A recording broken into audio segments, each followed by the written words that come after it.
do Espírito Santo, nós saudamos a você que nos acompanha no programa Razões da Fé desta semana, aqui pela Rádio Miriam Caravaggio, 95.7 FM, com a exibição inédita sempre nas quartas-feiras, das 8 às 9 da noite. Também nas redes sociais da Diocese de Caxias do Sul, no mesmo horário, das 8 às 9 da noite, no Facebook e no YouTube, nas quartas-feiras. Ainda a reprise na Rádio Miriam Caravaggio, sempre aos domingos, das 7 às 8 da manhã, depois das 10 às 11 da noite. No Spotify da Rádio Miriam Caravaggio, também aos domingos, sempre a partir das 9 horas da manhã. E, é claro, na TV Serra, canal 526 da NET. Nós agradecemos a você pela sua audiência, pela companhia, e te convidamos a se inscrever no canal da Diocese de Caxias do Sul. No YouTube, basta procurar por Diocese de Caxias para receber as mensagens, as notificações, aquilo que nós produzimos, as mensagens do Dom José e também o próprio Razões da Fé que nós trazemos a cada semana. Nós, nos últimos dias, celebramos aqui no Brasil a Semana de Oração pela Unidade Cristã, né, com o tema Crês nisso?, que recorda o Evangelho de João. Nós estamos no meio de toda uma caminhada ecumênica organizada no Brasil, né, então pelo Conselho Nacional de Igrejas Cristãs, que reúne diversas igrejas históricas né, que creem no Cristo, e então na Diocese de Caxias do Sul, a própria igreja, por meio da Comissão Diocesana para o Ecumenismo e o Diálogo Interreligioso, também faz esta caminhada com outras igrejas, outras denominações de raiz histórica. E nós temos aqui no nosso estúdio, então, o padre Vinícius Fedrici Caberlon, que é padre da nossa Diocese de Caxias do Sul, tem graduação em Filosofia e Teologia, também é mestre em Teologia pela Pontifícia Universidade Católica do Rio Grande do Sul e atualmente está na paróquia Santo Antônio de Bento Gonçalves. Olá, Padre Vinícius, obrigado pela presença. Olá, Felipe, agradeço também o convite de estar aqui contigo, também saúdo os ouvintes, o pessoal que vai nos acompanhar que está nos acompanhando pelas mídias sociais, pelas redes sociais. Também saúdo aqui o pastor Oscar, que gentilmente veio participar conosco, né? E é uma alegria estar aqui contigo, Felipe, e poder partilhar um pouco essa caminhada, conversar um pouco sobre essa dimensão da vida cristã que é o ecumenismo. Muito bem. E eu apresento então também aqui conosco o pastor Oscar Miguel Lehmann.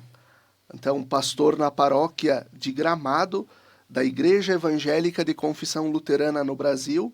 Então, professor junto ao exercício do pastorado por vários anos, mestre em educação e doutorando em teologia na Escola Superior de Teologia de São Leopoldo. Pastor Oscar, muito obrigado pela presença também. Saudações, ouvintes, telespectadores das redes sociais, da TV Serra, Felipe, Padre Vinícius. É realmente uma alegria muito grande de estarmos aqui conversando sobre esse desafio. Eu considero um grande desafio o movimento ecumênico, não só no Brasil, mas mundialmente. Hoje, mais do que algo que a gente faz por fazer, por bonito, é uma necessidade hoje, tanto o ecumenismo quanto o diálogo interreligioso. Então, muito obrigado pelo convite e fico feliz em estar aqui nesse diálogo ecumênico. Muito bem, e eu faço essa primeira pergunta para os dois, e aí eu começaria com o pastor Oscar, se pudesse também, como é essa perspectiva de abertura ecumênica para os luteranos, e depois como é que os católicos também percebem essa importância da abertura ao diálogo com os demais? Sim, é algo importante. A Igreja Evangélica de Confissão Luterana no Brasil, que é completou 200 anos de presença no passado, que veio para o Brasil com a imigração alemã. Mas ela hoje é uma igreja aberta, sempre foi aberta ao diálogo e especialmente ao ecumenismo. Vemos a necessidade de reunirmos as pessoas, especialmente nesse ano. Esse ano tem algo muito importante, que é os 1700 anos do Concílio de Nicéia. O Concílio de Nicéia, ele colocou, de fato, a divindade de Cristo, o Cristo presente como Deus presente entre as pessoas. Nicéia, hoje, seria na época, era a Ásia Menor, hoje é Turquia ali. Então, esses 1700 anos, e sob o senhorio de Cristo, nós precisamos estar juntos e unidos. A IACLB, ela sempre foi uma igreja ecumênica. Nós sempre estávamos abertos ao diálogo, não só com as igrejas históricas, mas também com outras igrejas, movimentos mais atuais, inclusive de linha pentecostal. Então, a palavra ecumenismo ou ecumene vem de oikomene, ou seja, oikos é a casa, oikomene é a casa comum. Então, nós não temos um outro planeta, um planeta 2. Como cristãos, ou mesmo como pessoas, nós temos que viver aqui. E a vida, ela precisa ser preservada, e com isso também nós precisamos dialogar, precisamos conversar, temos muitos desafios. E lembrando esse tema desse ano do Cres Nisso também, que o Evangelho nos propõe, mas lembrando da grande oração sacerdotal de Cristo, em João 17. Como nós podemos fazer o mundo crer no Cristo que unifica se nós estamos divididos? Então eu fico feliz por poder estar aqui também contribuindo nesse sentido. E a nossa igreja sempre esteve aberta ao diálogo por muitos... Eu particularmente tenho esse ecumenismo na minha história. Eu estudei em colégio da nossa igreja, até o ensino, hoje seria fundamental, na época chamava primário e ginásio. E o ensino médio eu fiz numa escola lasalista. E tive professores de ensino religioso, irmãos lassalistas. E aprendi muita coisa da teologia, da liturgia católica. Eu sempre fui um adepto dessa caminhada conjunta. E, particularmente, nós temos... eu sou parte de uma caminhada que, desde o início da década de 90, nós começamos a estudar liturgia. E nós começamos a perceber que nós temos, de fato, 1.500 anos conjuntamente com a Igreja Católica. Então, isso é importante, restaurar aquilo que nos une, e é tão pouca coisa que nos separa, que isso não vale a pena enfatizar. Então, esse é o desafio, aí o diálogo ecumênico, não só, hoje inclusive se fala, alguns estudiosos falam, que o diálogo ecumênico se refere além das igrejas, com religiões não cristãs, inclusive, que se tem denominado de diálogo interreligioso, né? E são essas duas. Mas também se fala assim que isso também deveria ser um ecumenismo, porque todos vivem, afinal, na casa comum, a oikumene, o planeta habitado. Padre Vini? Bem, Felipe, essa questão do ecumenismo nessa linha de pensamento que a gente entende hoje, que é a busca da unidade, da reconciliação, de caminhar juntos, né? Ela é um movimento que surgiu no início do século XX, mais perto da metade do século XX, né? E que vem se fortalecendo, mas ainda encontra também, às vezes, dificuldades de compreensão, de entender o que é exatamente esse ecumenismo. Será que é misturar todas as igrejas? Será que um puxar para a igreja, para a minha, e o outro puxa para a do outro? Será que é disputar o público? E no fundo não, né?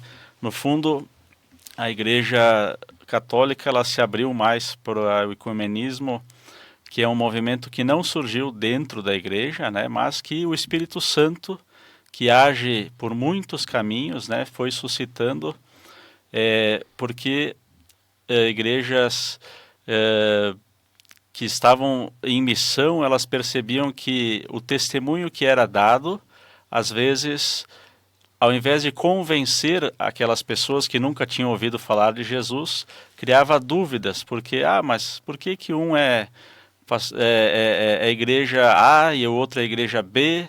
E se Cristo é um só, como que ficam disputando fiéis, né? Então, surgiu esse desejo de unidade, né? Não significa unificar, nem fundir, nem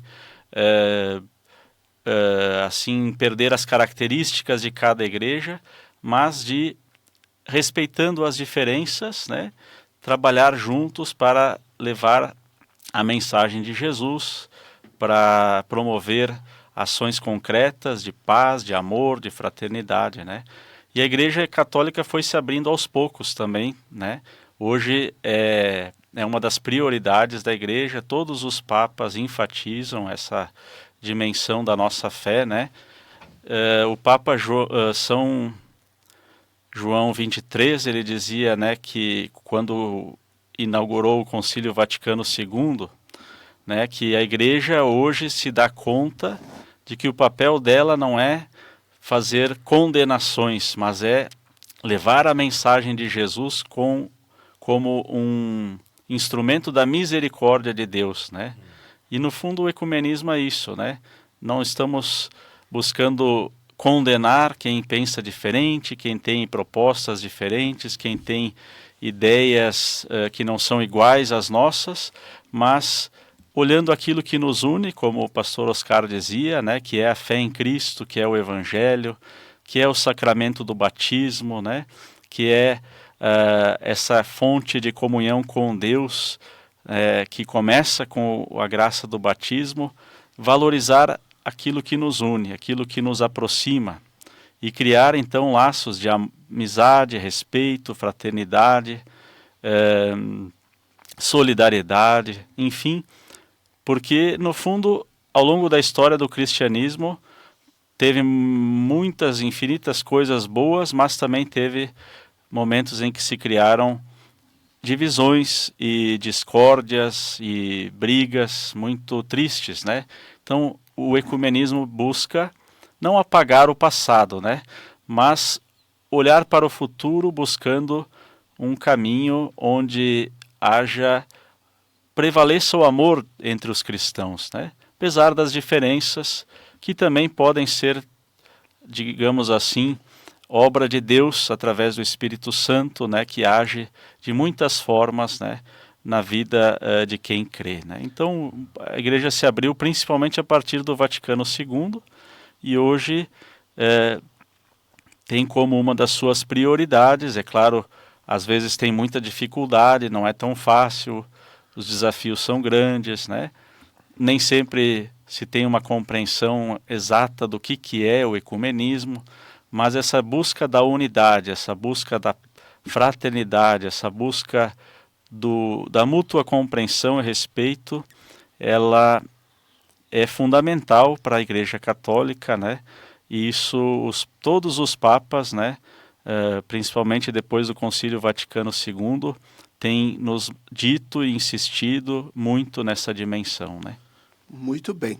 Eu continuo com o Padre Vinícius. Quais igrejas fazem parte deste processo da caminhada ecumênica por meio do CONIC e mais aqui diretamente na nossa região, aqui enquanto Serra Gaúcha e no que falamos Diocese de Caxias do Sul?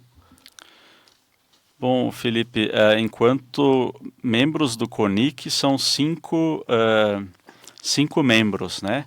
A Aliança de Batistas do Brasil, a Igreja Católica Romana, a Igreja Evangélica de Confissão Luterana no Brasil, a Igreja Episcopal Anglicana do Brasil e a Igreja Presbiteriana Unida do Brasil. Porém, o movimento ecumênico é maior do que o CONIC, é maior do que instituições, né? O CONIC é um meio, um serviço, né? Algo que, por isso, o ecumenismo ele é aberto para outras comunidades. Por exemplo, lá em Bento Gonçalves temos a presença dos metodistas, que caminham conosco, conversam conosco, participam das celebrações, né? Poderia ter de outras também denominações. Teve um tempo que, por exemplo, igrejas pentecostais, como a Assembleia de Deus, também dialogaram, participaram, enfim. E na nossa realidade, assim, dessa semana de oração pela unidade, as igrejas que participaram mais ativamente foram justamente a Igreja Católica, a Igreja Evangélica de Confissão Luterana no Brasil, a Igreja Anglicana. Tivemos também a participação da Primeira Igreja Batista e de leigos da Igreja Metodista, né?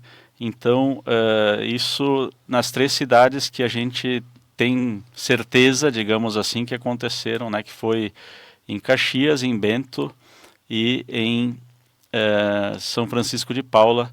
Tiveram celebrações ecumênicas nessa semana entre a Ascensão e Pentecostes, né? Que foi a primeira semana do mês de junho, né?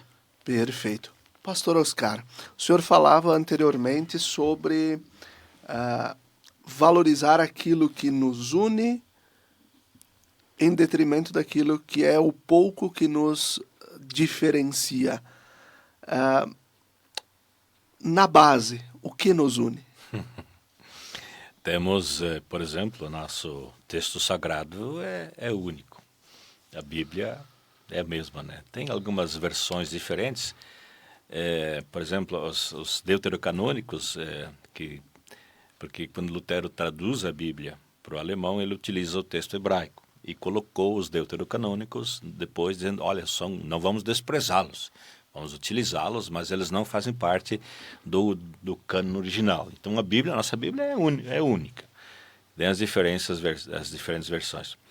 Temos muita aproximação também na questão litúrgica. Se às vezes tem pedido de casamentos, bênçãos matrimoniais, lá em Gramado às vezes acontece casamento religioso com efeito civil, então como é que é? Mas aí às vezes tem essas inter-relações entre as igrejas católicos que casam na IACLB, luteranos que casam na Igreja Católica, e isso é normal, assim, né? Essa é uma relação boa. Então, não, mas é assim, conhece o rito católico? Conheço. Eu digo, então não vai te sentir estranho. Então temos essa questão, porque a Federação Luterana Mundial, que é a federação das igrejas luteranas, não todas, né? Tem algumas que não estão filiadas à Federação Luterana Mundial, que tem a sua sede em Genebra, na Suíça. Ela motivou, no final da década de 1970, um estudo em todas as igrejas no mundo sobre liturgia. Porque havia, assim, uma diversidade litúrgica, um pouco parecido, cada pastor fazia de um jeito, havia uma liturgia motivadora que vinha ainda da antiga Prússia, na Alemanha, né? Porque essa é a nossa origem. Então se fez todo um estudo e depois inclusive surgiu uma pós-graduação em liturgia e nós então historicamente fizemos essa busca e nos aproximamos muito da liturgia histórica, inclusive na vestimenta litúrgica. Nós usávamos só aquele talar preto e hoje nós usamos a alba com as estolas, né? Os ministérios. Então isso nos aproxima muito. E eu penso que a questão ecumênica, quando eu falo antes na oikumene, a casa comum, quando nós temos causas comuns, é mais fácil. Eu, por exemplo, tive uma oportunidade de ter um único templo, uma única igreja construída lá na região de Passo Fundo, norte do estado. Ali havia um assentamento de agricultores lá do Passo Real, da barragem do rio Jacuí, lá na localidade de 15 de novembro, perto de Birubá, lá. E o pessoal foi assentado lá, passou muita dificuldade no começo, até que essa questão burocrática, documental, estivesse esclarecida e tivesse suas propriedades destinadas então, e construíram uma igreja, e fizeram uma só. Para católicos e luteranos, uma igreja só. E foi muito significativo, porque tinha muitas celebrações ecumênicas. E nós celebrávamos, e não celebrávamos a Eucaristia propriamente dita, né, como tal, né, porque temos pequenas diferenças, poucas, né, mas a presença real é comum entre nós. Nós cremos na presença real. como tem uma diferença aí na questão da transubstanciação, consubstanciação, mas isso são detalhes. E aí vinha o padre Fritz, lá de Ronda Alta, diz: pastor, como é que nós vamos fazer com a celebração hoje? Aí a gente conversava e tal, aí decidimos: nós vamos fazer uma partilha do pão e do vinho. Olha, se esse povo lutou unido por tanto tempo, construiu uma igreja única, por que nós vamos dividir isso? Então fazíamos não propriamente uma celebração da Eucaristia, mas uma celebração da partilha. Abençoávamos o pão e o vinho, isso para as pessoas era a Eucaristia. Para o povo isso não tinha diferença. Para nós, teólogos, né, havia isso. Mas essa experiência é muito significativa. E eu penso que a igreja ela não deve dividir o povo por razões de discussão teológica, porque a teologia hoje ela é acadêmica, né? Tanto o doutorado onde eu estou participando, ele é interinstitucional, com a PUC, onde o padre Vinícius então fez mestrado, né? Sim.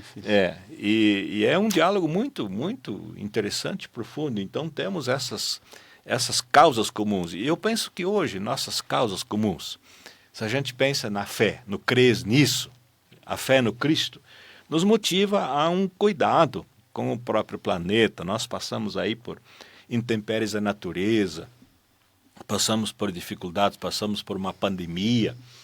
E isso deve nos fazer pensar que temos causas comuns, tem situações da vida que precisam de uma palavra, precisam do consolo, precisam de uma ação conjunta. Eu acho que quando nós temos causas comuns, o ecumenismo fica mais fácil, fica mais agradável, fica mais concreto, inclusive.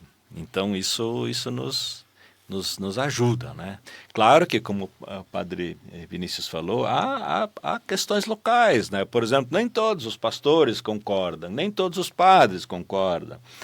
E é assim, né? Então, muitas vezes há uma orientação na diocese, ou no nosso caso, na instância acima, o sínodo, e nem todos cumprem assim literalmente, né? Então depende um pouco dessa diversidade que também tem dentro das igrejas, né? Nós temos diversidades teológicas dentro das próprias igrejas. Muito bem, e assim nós vamos concluindo o primeiro bloco do nosso programa Razões da Fé, recordando o patrocínio de trabalhos acústicos, sons que elevam a alma em igrejas e capelas. Conheça nosso trabalho no Instagram, @trabalhosacústicos. Fique com a gente, até daqui a pouquinho.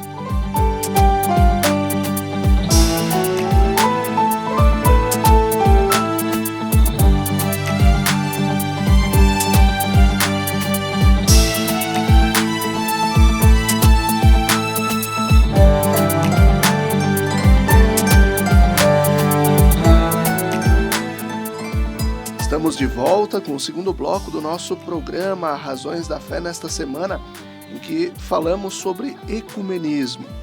Nos últimos dias nós celebramos a Semana de Oração pela Unidade Cristã. E nós, nesse ano de 2025, então, no Brasil nós celebramos na semana entre a solenidade da Ascensão de Jesus e a solenidade de Pentecostes. No hemisfério norte, ela é celebrada geralmente lá no mês de janeiro, mas então no Brasil sempre se escolhe essa data porque é um tempo especial também de recordar o Senhor que sobe aos céus e envia também o Espírito Santo, aquele que impulsiona a nossa missão. Nós temos aqui no estúdio da Rádio Miriam Caravaggio, então, o padre Vinícius Fedrici Caberlon, que trabalha então na paróquia Santo Antônio em Bento Gonçalves, é mestre em teologia e está na coordenação, né, da Comissão Diocesana de Ecumenismo e Diálogo Interreligioso aqui da Diocese de Caxias do Sul.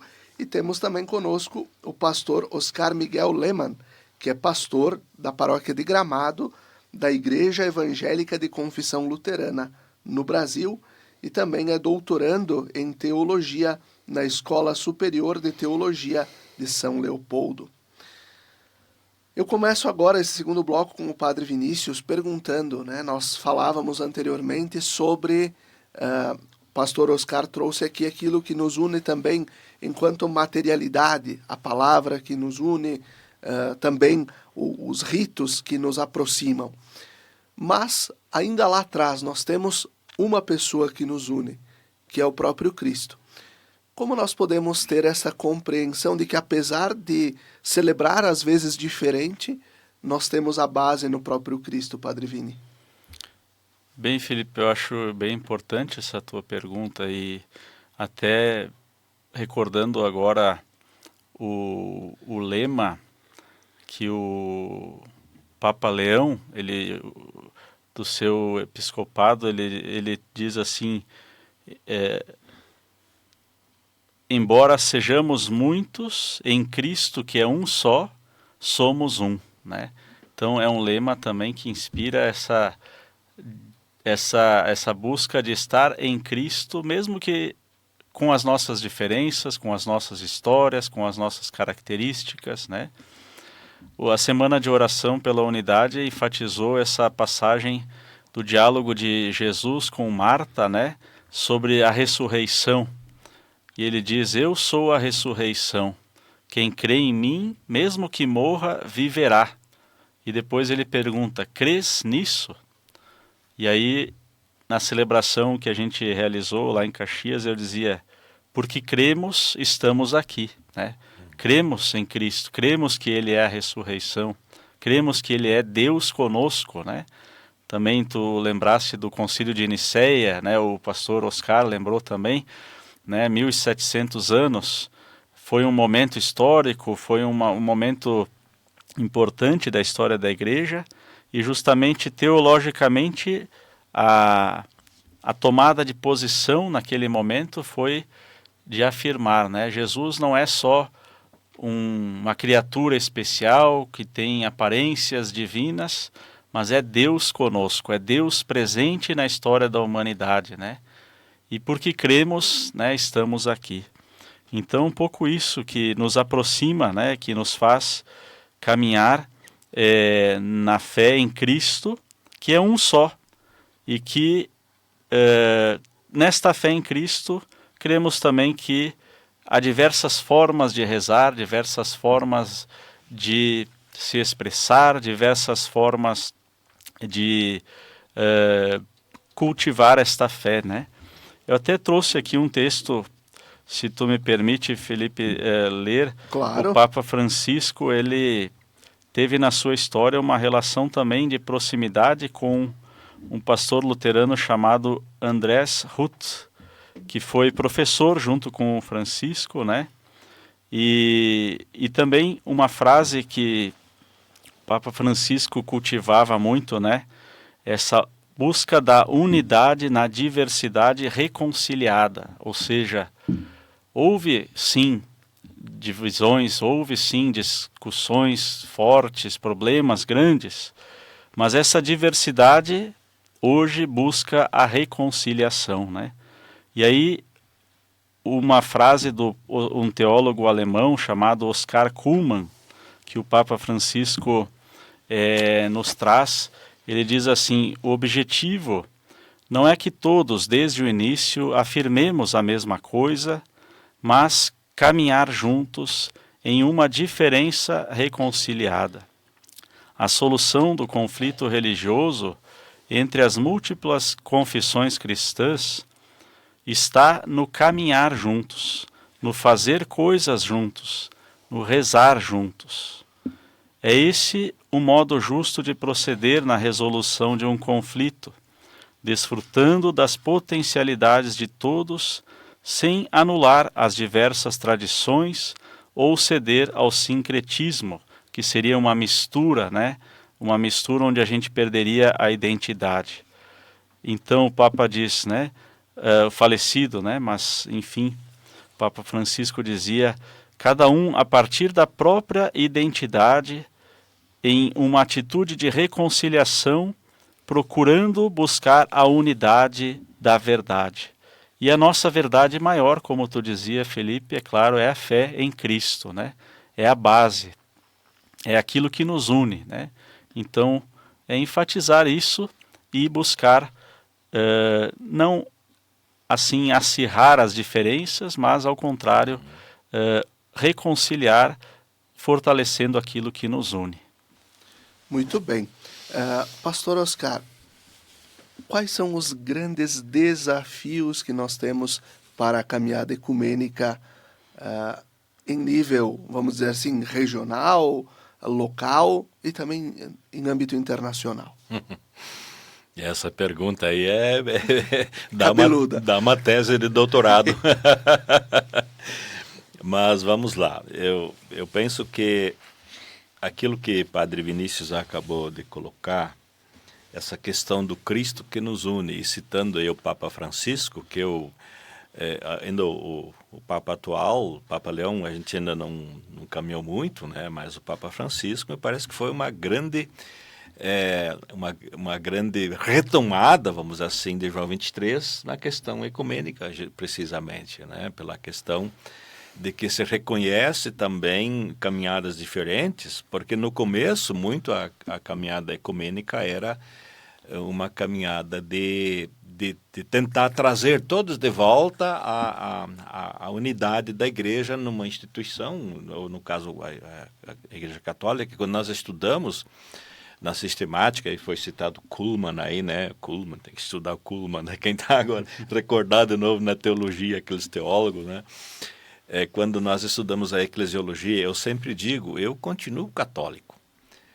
Não no sentido, sou um católico luterano, mas a catolicidade da igreja, a igreja é uma só, sob o senhorio de Cristo. Isso é muito importante, por isso esse crer nisso, é o crer nisso, que é a reconstituição da própria vida. E o Cristo na ressurreição, ele faz isso, essa é a essência do Evangelho, a reconciliação de Deus com seu povo, e, consequentemente, a reconciliação das pessoas, essa unidade reconciliada, ou essa diversidade reconciliada, para assim, esses vários termos que se usam, acho que o Padre Vinícius colocou isso muito bem. Então, qual é o desafio? Me parece que o desafio é buscar essa unidade também na convivência, e me parece que para um cristão não cabe discurso de discriminação, de ódio, não cabe... morte, não cabe crime, não cabe desunião da família, não cabe nada disso. Então, o desafio é muito grande. E me parece que agora, os últimos tempos, nos tem desafiado mais essa questão justamente da sustentabilidade do próprio planeta. A questão ecológica, ela é importantíssima. Tem gente que nega isso, que diz, não, nada a ver, porque o planeta vai se ajeitar e tal. Temos esse desafio, me parece que aí há uma coisa comum no mundo, não é? Porque essas questões da vida, elas estão interligadas, elas não são isoladas. Por exemplo, a guerra hoje, inclusive, não só na dimensão da vida, da questão ecológica, mas a guerra, por exemplo, afeta a economia. Mas está lá longe, está na Rússia, na Ucrânia, está lá na faixa de Gaza, Israel, né? Mas isso nos afeta de um certo modo. Então, essa busca da paz, aliás, eu estou nesse desafio, a minha tese justamente busca, a pesquisa vai buscar a educação para a paz, que é um desafio muito grande, que começou fortemente pós Segunda Guerra Mundial, e aí entram todos os conceitos teológicos. E como... um pouco mais, um pequeno estudioso na educação, a gente não pode contar a educação no Brasil sem as igrejas. As igrejas são, elas trouxeram, o bem ou o mal, que alguns avaliam de um jeito ou de outro, mas as igrejas construíram a educação aqui, desde os jesuítas. Depois vêm os outros, por exemplo, luteranos, nós temos a rede sinodal, então a educação ela tem uma influência muito grande da igreja e, portanto, não é só uma discussão humana, mas é uma discussão também teológica. Uma questão fundamental hoje é essa busca a partir justamente da humildade. O Cristo, ele precisa... estar no nosso coração, no nosso ser, e ele é um servidor. Ele fala no Evangelho, eu vim para servir, não para ser servido. Uma época a gente falava na igreja assim, igreja que serve, serve. Igreja que serve o mundo, né? Evangeliza, faz missão. Então, os grandes desafios. Eu quero historicamente ainda, o padre mencionou também, antes já falamos de Niceia, que me parece que foi um grande concílio de unidade, na época, doutrinária sim, mas de unidade. E um aspecto muito importante, eu tive a oportunidade de estar mais próximo disso, foi a assinatura do documento da justificação por fé, que foi feita em 1899, em Augsburgo, pela Federação Luterana Mundial e o Vaticano. Então isso gerou um novo tempo. E a fita de vídeo, na época, eu tinha um pequeno trabalho nessa edição de vídeo. Essa fita eu transformei ela em mídia digital, não sei onde está arquivada hoje, se ainda existe, e traduzimos, juntamente com o pastor Kisham, que na época foi um dos signatários lá do momento, traduzimos, que era em alemão e inglês, e traduzimos a versão em língua portuguesa. E a partir desse momento também se teve uma caminhada muito bonita. Nós já tivemos, se não me falha a memória, 5 campanhas da Fraternidade Ecumênica, não é isso? Isto, sempre sob o senhorio de Cristo. Então são pequenos sinais, pequenos avanços que precisam ser enfatizados. Nós temos desafios muito grandes. E, mencionando ainda rapidinho, está havendo agora um novo momento também. Antes o padre Vinícius falava dos de pentecostais, que também participam.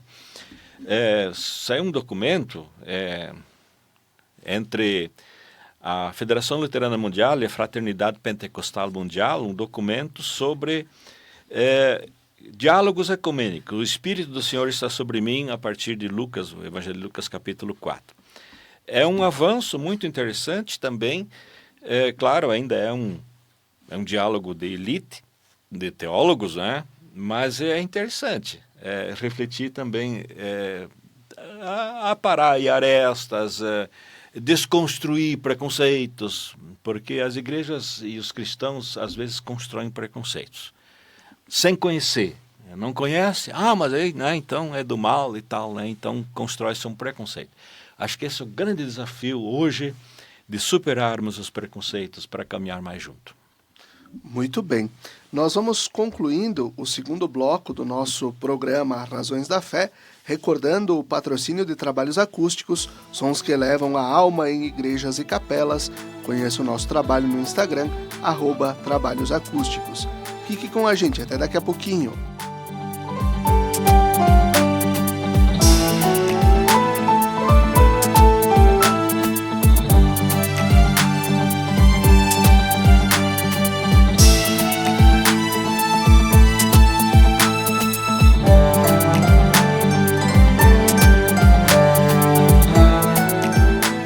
Estamos de volta com o terceiro bloco do nosso programa Razões da Fé, desta semana em que refletimos sobre ecumenismo, a partir do que celebramos nos últimos dias a Semana de Oração pela Unidade Cristã de 2025 com o tema Crês Nisso, que recorda o Evangelho segundo João.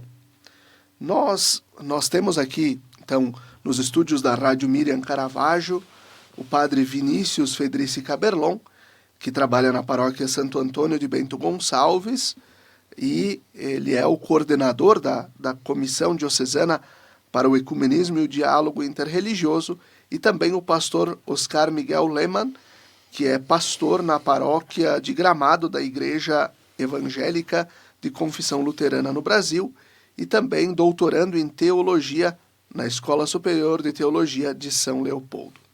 Começo esse segundo bloco com o padre Vinícius. Nós falamos nos outros 2 blocos um pouco sobre também o que dá razões para o ecumenismo, como as igrejas compreendem o ecumenismo, a importância de viver também na dimensão eclesial, nas diferentes denominações, este respeito, esta proximidade, esta amizade também, esse diálogo. Mas, Padre Vini, onde o ecumenismo pode ser visto e vivido na prática? Bom, Felipe, é também interessante essa pergunta. Na verdade, o ecumenismo ele já está presente, né, em muitas situações da nossa vida cotidiana.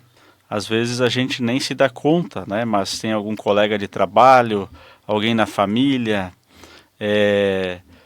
Então, poderia assim destacar, por exemplo, no dia a dia, né? Mantendo as relações com os colegas, com os familiares, né? Quando a gente, ao invés de entrar em atrito com quem pensa ou vive uma fé um pouco diferente, a gente procura estabelecer boas relações. É uma relação ecumênica, né? De fraternidade, de respeito, de amor, né? De irmãos. Nas ações sociais, por exemplo, né?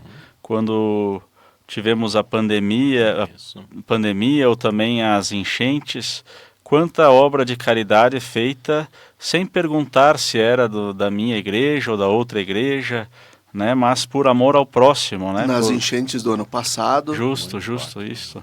Então, são gestos na ação social, na caridade, né? Que é talvez assim o ponto mais forte onde a gente percebe, né?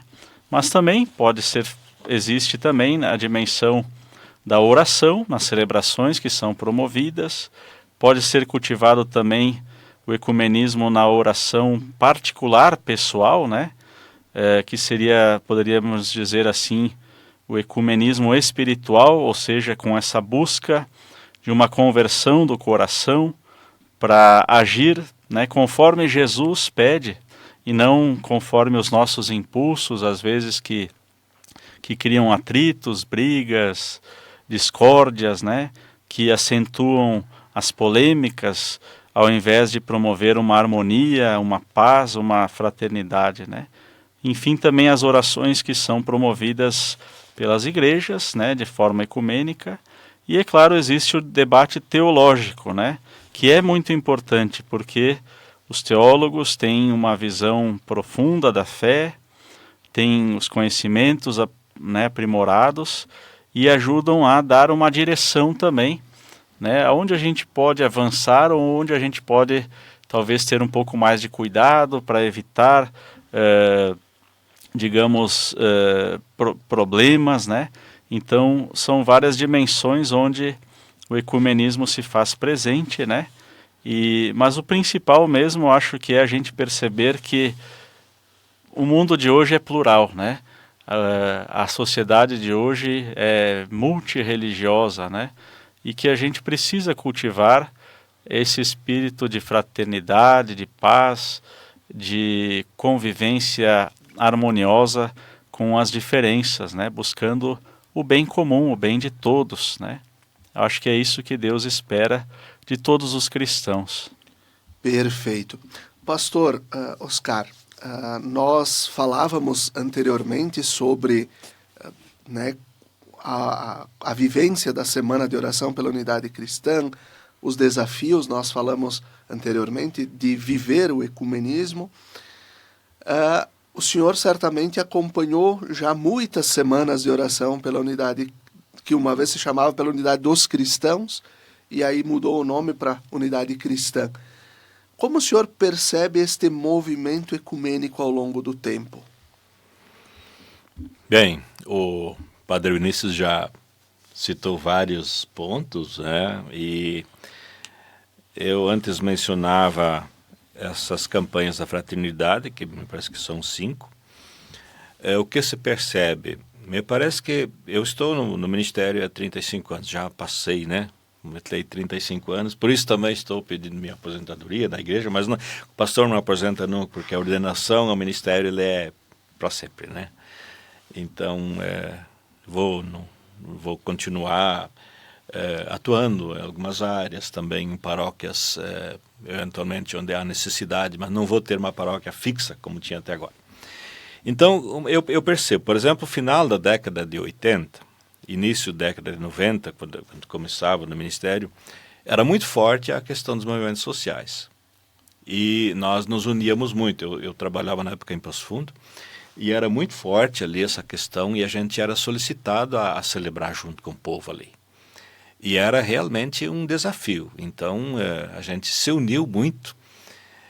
Lá o movimento, na época, era o movimento da oração pela unidade, ele era da cidade toda. Nós passávamos as igrejas, na época era a igreja metodista, participava também, e nós, e terminávamos lá na catedral, lá na igreja do centro, e sempre um pregava na igreja do outro, né? Isso era muito, muito significativo. Inclusive recebemos lá uma congratulação pelo movimento ecumênico da Câmara de Vereadores, até esse documento está guardado ainda hoje lá. Então houve esse momento muito importante, muito levado pelas necessidades sociais. Havia todo um conflito no campo, por exemplo, a questão da terra, muito forte. Movimentos mais ligados ao próprio, vamos chamar assim, de sindicalismo, se bem que é mais ou menos isso, né? Professores, as lutas. E nós éramos muito solicitados a estar junto ali. Não só ali, mas, por exemplo, a Semana da Oração pela Unidade começava num culto no Banco do Brasil, com os funcionários lá. Então, havia uma busca muito grande e isso era necessário, porque os desafios eram muito grandes e as pessoas ali eram de diferentes igrejas e a gente celebrava junto. Então, havia, junto com isso, então, a discussão teológica. Nós tínhamos lá havia a Comissão de Direitos Humanos, a gente discutia lá. Era muito convidado para ir no ITEPA, lá no Instituto, lá em Teologia, e a gente tinha uma amizade muito grande, discutia lá. Inclusive outras áreas participavam de debates, como áreas ligadas à UPF, né, a área do direito e outras áreas, psicologia. Então era forte. No decorrer da década de 1990, também havia um certo receio, inclusive lá tinha outras denominações. Começou a haver um certo receio do chamado proselitismo, de que um tirar membros da igreja do outro.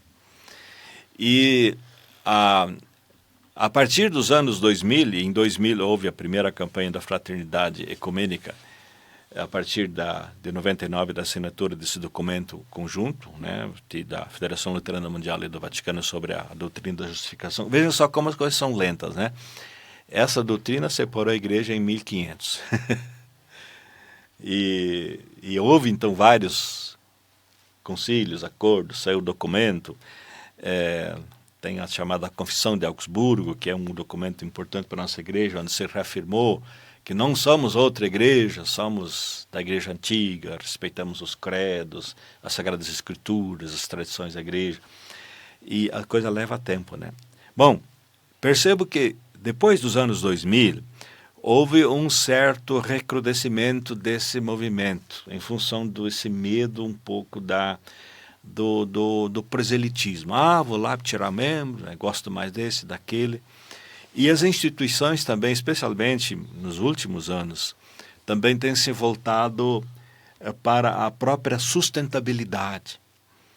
E aí vem os dados do IBGE, porque tal igreja, tal grupo está crescendo, tal não está. E há um crescimento também das pessoas sem religião hoje. Então esse movimento ele teve assim, um certo afastamento, cria-se preconceitos, surgimento de comunidades livres, independentes, onde às vezes há um rompimento com a instituição e um grupo de pessoas, ou pastores, ou padres, enfim. Eu lembro, por exemplo, lá no oeste de Santa Catarina, onde eu fui professor, lá em 1982. Ali surgiu a igreja, já existia, mas surgiu uma comunidade da Igreja Católica Brasileira, que eu nem conhecia, né? Então nem sabia como é que era isso. Então, houve essas divisões e me parece que nos últimos anos, de novo, há uma reaproximação. Nós temos que, de novo, celebrar junto. Falando um pouco da experiência de Gramado, que é outra diocese lá, né? Nós temos uma celebração muito significativa com as igrejas históricas lá na tal da Festa da Colônia, que é um movimento de um mês inteiro de venda de produtos da colônia mesmo, que estão integrados, da agricultura familiar, de indústrias, agroindústrias, que estão integradas no setor turístico lá. Isso é muito importante. E nós temos lá um culto ecumênico. Não o temos, por exemplo, no Natal Luz. Já tinha. Mas, claro, entrou pandemia, outras questões aí. Há esse envolvimento das igrejas no Natal Luz, de um certo modo, mas a celebração ecumênica marcante é ali da Festa da Colheita. Então, são sinais ali que nós temos que, de novo, nos aproximar. Que é quase um Pentecostes, porque era a Festa das Colheitas. Exatamente, exato, na história era a Festa das Colheitas. Aliás, a falar em Pentecostes, justamente me parece que ali, eu acho que por isso os discípulos acabaram saindo para a missão, porque eles compreenderam aquilo que Jesus falou em Mateus 28, Evangelho segundo Mateus, quando ele deu a ordem do sacramento do batismo. Batize em nome do Pai, do Filho e do Espírito. Eles acho que não entenderam, porque ali inclusive tem um grupo que viram Jesus e alguns até duvidaram, diz lá o texto, né? Dos apóstolos, discípulos transformados em apóstolos, enviados ao mundo, à missão. E me parece que no Pentecostes eles entenderam o que Jesus realmente disse, né? Quando ele falou do Pai, do Filho e do Espírito Santo, que é o triuno Deus. E isso uniu. Ali vem o dom de línguas, não para cada um dizer, olha, como eu falo em dom de línguas, eu sou importante, sou inspirado pelo Santo Espírito. Não, mas a ideia ali é a compreensão. Eles falavam de tal forma que as pessoas entendessem. E esse é o espírito do ecumenismo. Quando a gente se entende, quando a gente não se entende. Eu lembro de o velho guerreiro, né, esse do Chacrinha, não sei se alguém ainda lembra do Chacrinha, eu como já tenho uma, dizer, quem não se comunica se trumbica, né? Então, a essência espiritual da igreja é o processo comunicativo. Eu acho que isso nós precisamos recuperar de forma muito forte, inclusive com as tendências outras aí, igrejas mais independentes que surgem. Eu tenho colegas pastores que fundaram sua própria igreja, né? Estão lá. Então, buscar essa unidade de forma muito mais forte, valorosa, dentro de uma prática. Eu achei muito significativo quando o Padre Vinícius lembrou dessas ações na pandemia. Quantas ações, também na enchente ano passado, como isso é importante, esse momento da solidariedade. Nós temos aqui um padre católico, um pastor luterano. Nós celebramos o ano passado 200 anos da chegada dos alemães aqui no Rio Grande do Sul e nesse ano 150 anos da imigração italiana aqui à nossa região. Qual foi a importância e qual é ainda hoje a importância? Claro, o pastor trazia a rede de escolas dos luteranos, temos as escolas católicas que também são importantes, mas no cuidado com, lá no início, com esse povo que chegava, seja com os alemães aí na região de São Leopoldo, e seja que se espalharam pela região, e depois aqui os italianos. Qual a importância que a religião, que a fé, que as igrejas tiveram para a organização desse povo? Começo com o pastor, depois o padre Vinho. Me parece que a fé ela tem uma importância muito grande, que o pessoal traz junto, no caso dos alemães, que vieram com muita esperança. Trouxeram junto lá o catecismo, trouxeram a Bíblia, o inário. Antigamente o pessoal levava o inário, cada um tinha, família tinha seu inário, levava, enfim, né? E justamente para superar essas dificuldades, né? Parece que a igreja, a fé ali, inclusive os pastores aí acabaram vindo junto, uns vieram depois, né, para trazer essa questão da fé. E os alemães, havia também os alemães católicos, não eram só luteranos, né? Também havia os católicos, né? Os luteranos ainda tinham a dificuldade muito grande, porque o Império ainda tinha uma religião oficial na época, né? Não era o Estado laico como nós o compreendemos hoje. Então, um pouco da minha pesquisa de mestrado, a gente vai descobrindo as coisas, os alemães construíam escolas.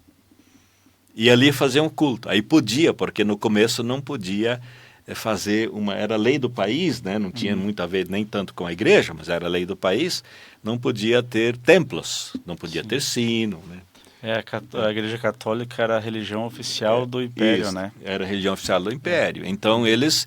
E a fé veio trazida. E nesse espírito, depois houve muitas questões conjuntas, né? Porque daí católicos e não católicos, luteranos, enfim, se uniam em muitas situações. Um desses eventos aí, que hoje está presente ainda, é o tal do cooperativismo. O espírito comunitário que vem das igrejas. tanto católicos quanto luteranos, tanto que Nova Petrópolis, o berço do cooperativismo, né, se diz aí, né?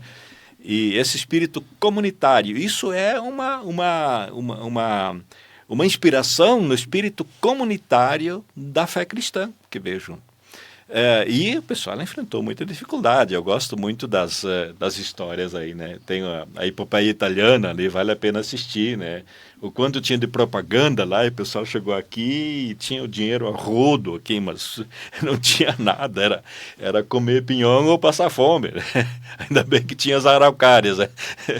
Então a fé foi de muita importância. E tanto que se você olha para a nossa região toda, não só aqui, mas a região toda, uma das primeiras coisas que o pessoal construía era uma igreja. Uma igreja é uma escola ao lado, ou às vezes o mesmo prédio, né? Então isso foi fundamental até para a esperança, para trazer um sentido à vida, muitas doenças, saúde precária. Então a fé foi um marco fundamental. Aí, e entrou aí também essa questão da solidariedade, da caridade, que veio motivado pela fé cristã. Bom, é verdade, eu concordo.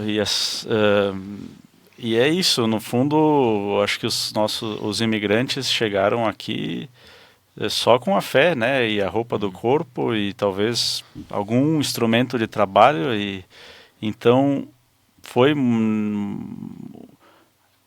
digamos assim, que foi essencial para a sobrevivência esse espírito de esperança, de fé, de confiança em Deus, e também de solidariedade, unindo-se, aproximando-se, ajudando, trabalhando, né, em cooperativa, trabalhando, né, um vizinho ajudando o outro para levantar o parreiral, para, né, fazer o trabalho de forma não individualista, que talvez seja um dos pontos que hoje a gente sente uma dificuldade muito grande, né, no mundo moderno, que se perdeu bastante essa dimensão do comunitário, do trabalhar pelo bem de todos, de estar juntos, né?